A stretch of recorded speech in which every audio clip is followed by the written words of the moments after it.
Velkommen til Smokus Videoguide.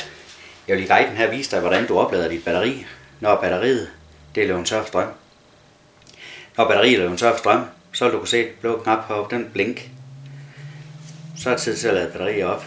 Jeg skruer lige min brænder af. Og i det her tilfælde bruger jeg min USB-lader.